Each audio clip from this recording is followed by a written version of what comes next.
After Northern troops left the South in 1877, African Americans found themselves in near slavery conditions once again. Without land of their own, they were often reduced to sharecropping, working the land of their former masters in exchange for a share of the year's harvest. The economic structure of sharecropping that allowed near slavery conditions to continue on plantations. Each year you borrow money, and at the end of the year often you can't pay it back because the price of cotton is falling and what you get for your crop is not enough to actually pay off your debts. So instead of getting out of debt, they're falling further and further into debt each year. Sharecropping finally ended with the industrial boom of the Second World War. Large numbers of African Americans left the South for factory jobs in the North, leaving behind the farms they had toiled on.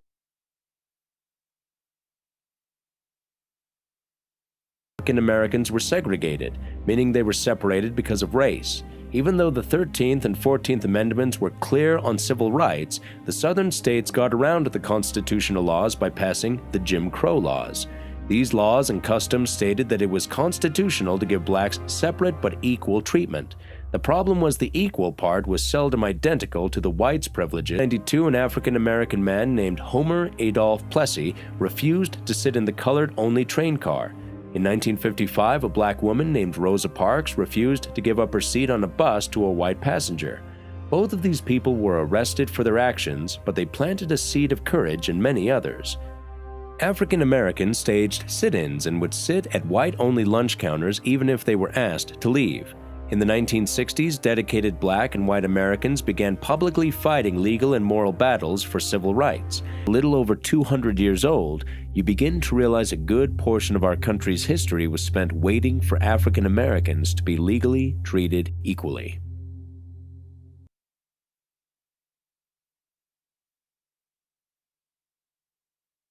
Like I said, that's the first time in my life it made me feel that there was a difference in life.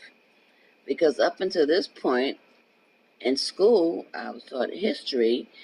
I was reading Roman history, Greek history, about the Black Forest in Germany, all types of different history.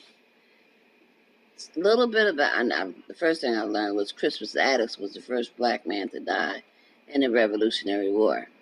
Definitely learned that in the 3rd grade. And didn't learn too much about slavery. I didn't learn that until later on in school, when school got a little bit more diverse.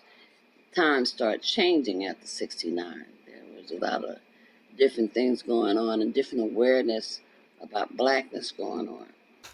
Being black to me, growing up in the era that I came up in, means being bold, being beautiful, being proud, unapologetic, strong, powerful, understanding that the sky's the limit and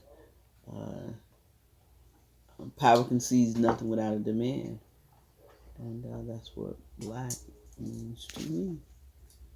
Of the Black Panther Party, and then you have Amiri Baraka, aka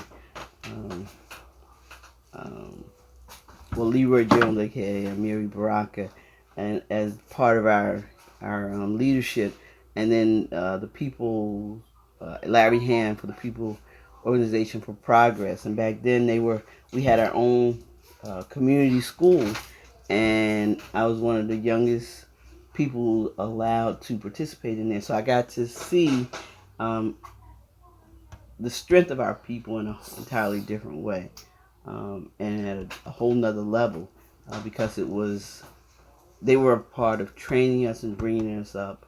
And so, although I understood what discrimination was, I understood what some people thought, it allowed me as a part of that group to not allow that to affect who I was.